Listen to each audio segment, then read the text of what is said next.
Tutorial থেকে সরাসরি আমরা ইনপুট ফিল্ডটাকে নিয়ে কাজ করতে চাই। তো ইনপুট ফিল্ডে দেখেন আমি কিন্তু একটা আইডি দিয়েছিলাম। তো এই যে আইডির নাম ছিল হচ্ছে আমার টেক্সট, সেটাকে একটি ভেরিয়েবলের মাধ্যমে আমি স্টোর করে রেখেছিলাম। তো এখন চলে আসছে আমি স্টেপ 2-তে। তো স্টেপ 2-তে এসে এখন আমি কি করব, এই যে আমার যে এখানে দেখেন স্ক্যানার যে ভেরিয়েবলটা ছিল আমার এখানে অবজেক্ট যেটা আমরা তৈরি করেছিলাম, সেই ভেরিয়েবলটা আমরা এখানে ধরে নিচ্ছি। তো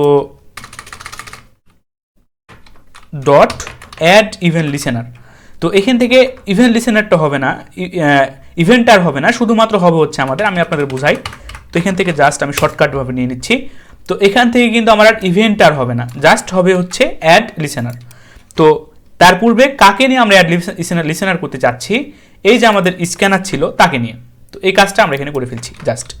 তো এই কাজটা করে ফেললাম। তো এখানে ডট হবে একটা মিডিলে, ডট দিয়ে দিলাম, পারফেক্ট, ডট অ্যাড লিসেনার। তো এই যে অ্যাড লিসেনার, তো কি শুনবে সে যখন আমাদের স্ক্যান করা হবে, যখন আমাদের এই যে স্ক্যান, তো ইতিপূর্বে কিন্তু আমরা ক্লিক দিয়ে কাজ করেছিলাম, যখন কোনো বাটনে ক্লিক করা হতো সেটা ছিল হচ্ছে অ্যাড ইভেন্ট লিসেনার, কিন্তু এটা শুধুমাত্র অ্যাড লিসেনার। তো এখানে যখন আমরা স্ক্যানিং করতে যাব তখন সে একটা ফাংশন, তো এই যে ফাংশন আমাদের সেকেন্ড প্যারামিটার, তো সেকেন্ড প্যারামিটার হিসেবে সে একটা ফাংশনের মধ্যে কী কাজ করবে লক্ষ্য করে দেখেন।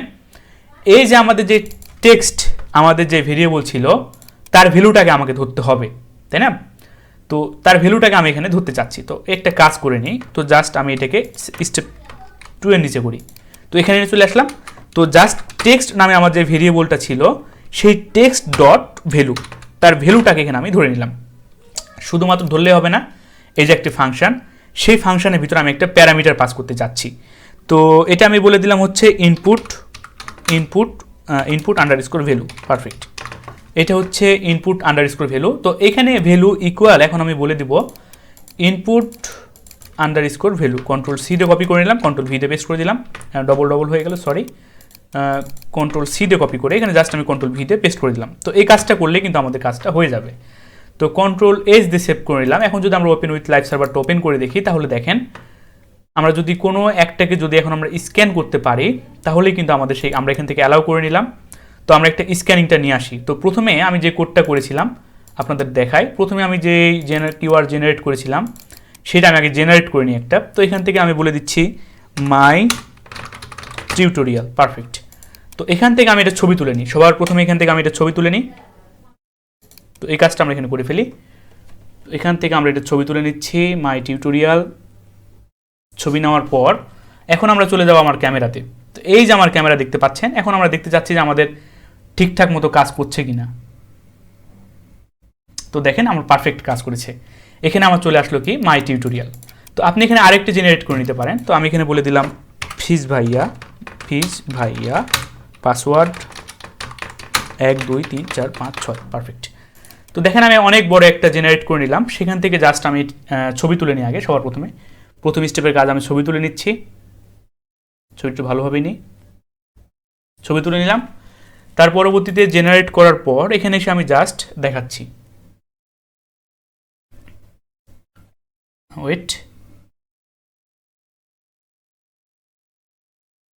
পাচ্ছে না এখনো, ওয়েট না পাওয়ার কারণ হচ্ছে, এবার দেখেন পেয়ে গেছে, ছোট হয়েছিল সেজন্য। তো দেখেন ফিজ ভাইয়া পাসওয়ার্ড আমরা যেটা দিয়েছি সেটা চলে এসেছে। তো এই যে আমাদের ইনপুট ফিল্ড, সেই ইনপুট ফিল্ডে কিন্তু এটা আমার চলে আসলো, তাই না? তো এটা কীভাবে কাজ করলো আমি আপনাদের বোঝার সুবিধার্থে জাস্ট আরেকবার রিভিউ করে নিচ্ছি। তো এখানে দেখেন স্ক্যানার আমার যে অবজেক্ট তৈরি করেছিলাম সেই ভেরিয়েবলটাকে ধরলাম, দিয়ে অ্যাড লিসেনার চালিয়েছি, স্ক্যানিং করবে। তো ফাংশনের মধ্যে একটি প্যারামিটার পাঠিয়েছি। তো এই যে টেক্সট নামে যে ভেরিয়েবল নিয়েছিলাম, এখানে যে টেক্সট নামে ভেরিয়েবল নিয়েছিলাম তার ভ্যালুটাকে এখানে আমি ধরেছি। তার পরবর্তীতে দেখেন এখানে তার ভ্যালুটাকে এখানে আমি, এই যে আমাদের যেই ফাংশনের প্যারামিটার ছিল সেই কাজ করবে কি, এই প্যারামিটারটা আমরা এখানে বসিয়ে দিয়েছি। তো এই কাজটাই আমরা জাস্ট এখানে করে ফেলেছি। তো এই কাজটা হয়ে যাওয়ার পর আপনাদের বোঝার সুবিধার্থে আমি আরেকবার রিভিউ করে নিচ্ছি। সবার প্রথমে আমরা যে লিঙ্কটা বসালাম, লিঙ্কটা বসানোর পর এখানে দেখতে পাচ্ছেন আমরা একটি ভিডিওর জন্য তৈরি করেছি, আরেকটি সেকশন তৈরি করেছি এখানে আমরা টেক্সটের জন্য, এবং এখানে জাভাস্ক্রিপ্ট ওপেনিং করেছি, দুইটাকে আমরা ধরেছি, ভিডিওটাকে এবং টেক্সটটাকে ধরেছি, এবং এখানে দেখেন আমরা অবজেক্ট ক্রিয়েট করেছি। তো অবজেক্ট ক্রিয়েট করার পর আমরা প্রপার্টি ভিডিওটাকে আমরা সেট করে দিয়েছি আমার ভিডিও ভেরিয়েবলটা। তার পরবর্তীতে Instascan dot camera dot get camera, যেটা আমার মেথড ছিল, তাকে আমি কল করেছি।